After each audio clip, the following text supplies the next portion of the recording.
Cómo tener un pensamiento bíblico para transformar las naciones y cómo usar esos principios para transformar las diferentes áreas de la nación, para transformar las áreas de la sociedad, cómo transformar la familia, la iglesia, el área de la salud, de la educación, del gobierno, del arte, de las comunicaciones, y cómo confrontar estas ideas bíblicas con el pensamiento humanista, cómo llevarlos a la realidad y cómo a través de eso convertirnos en verdaderos agentes de transformación.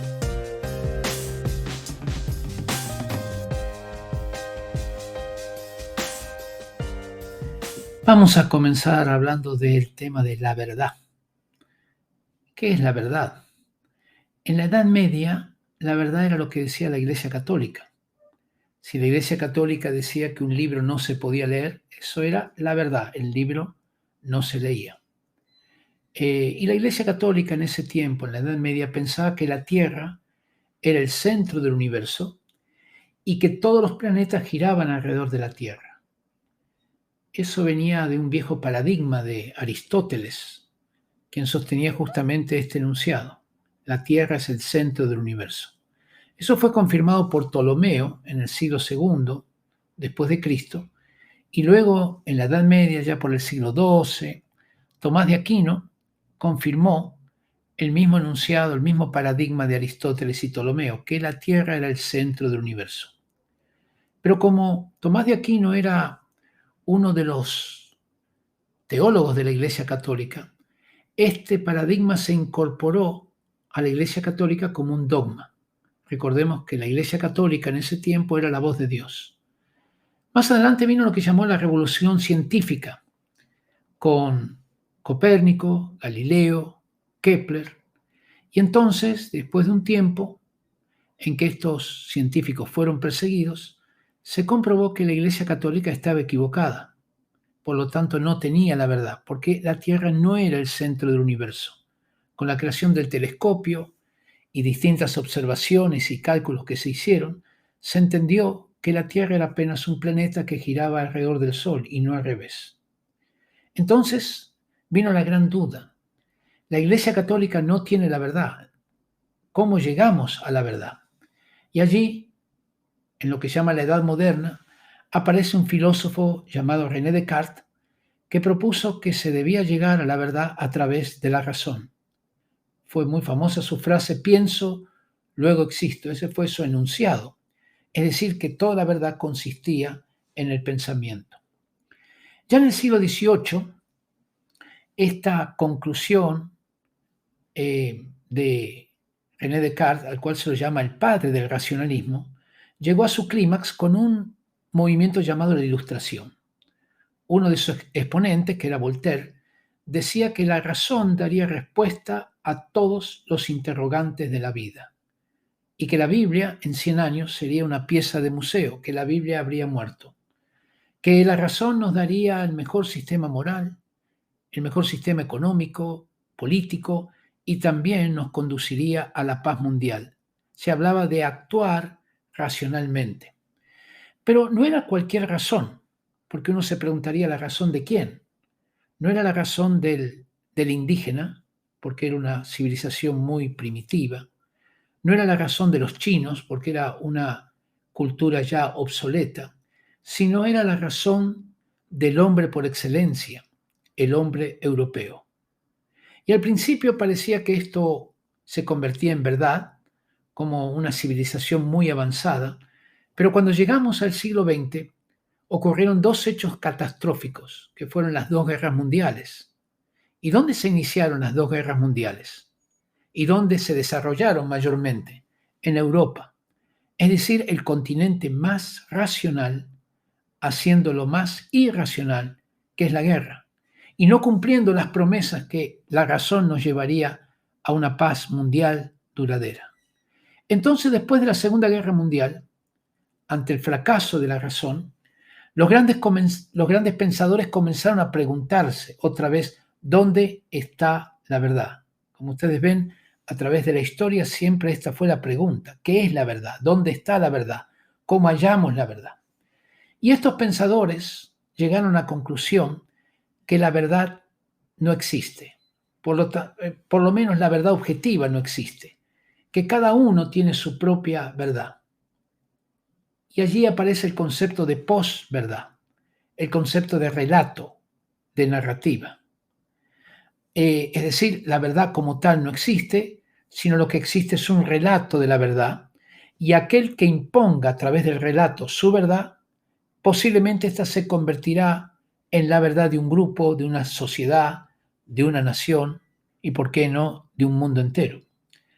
Ahora, si la verdad objetiva no existe, como usted se dará cuenta, tampoco existe la moral en forma objetiva.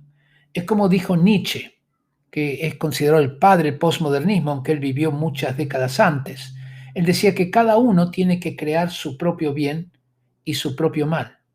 Es decir, la verdad se relativiza, por lo tanto la moral también se relativiza.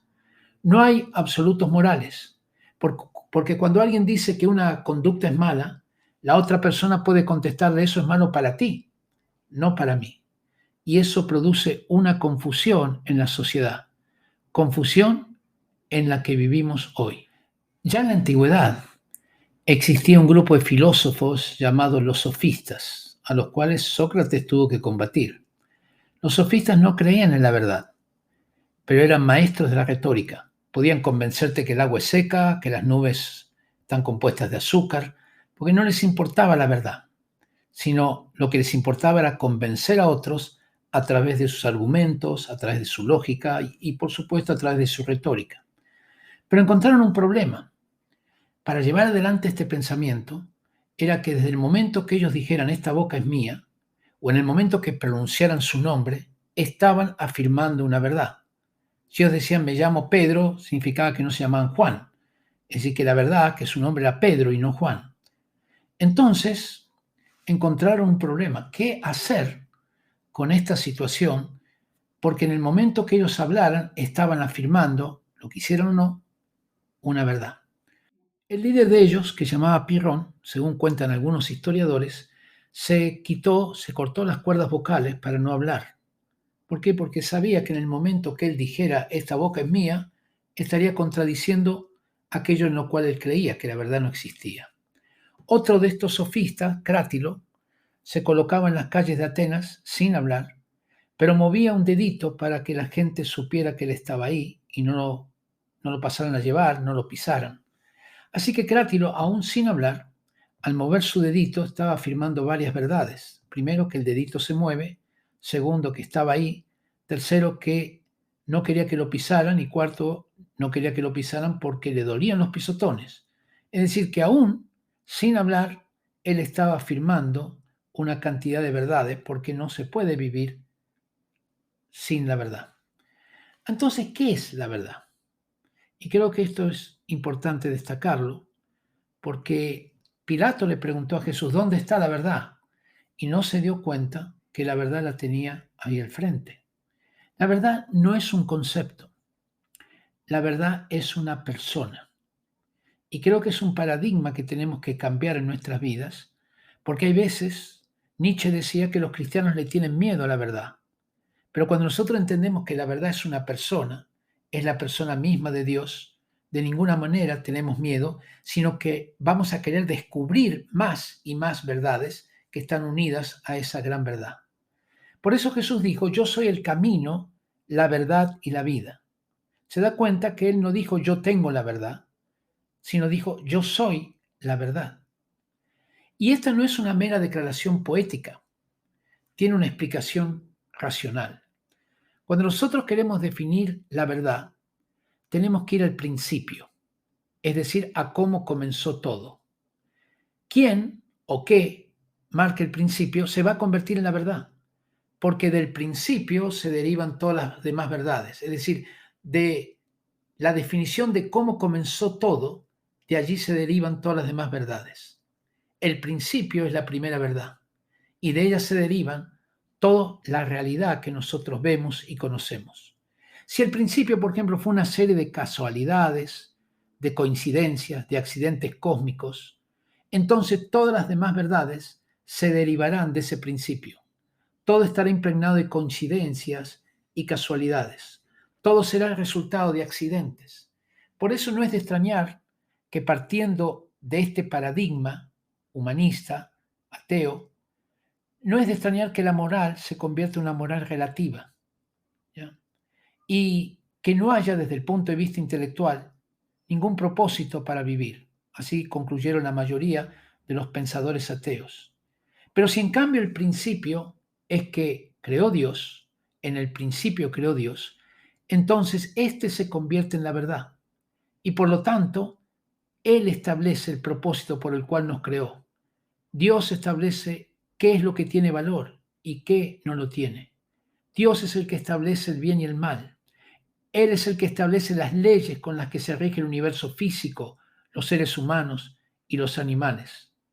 Es decir, que toda verdad, aun la que se enseña en los colegios y universidades, se deriva de Él y está conectada a Él, porque todo está conectado con el principio. Entonces, esto es una explicación racional de por qué Dios es la verdad y no solamente tiene la verdad. Pero entonces, ¿por qué Jesús dijo que Él era la verdad?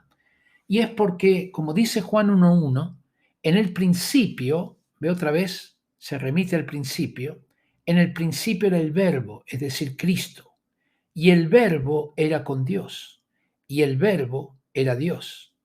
Y lo reafirma diciendo, esto era en el principio.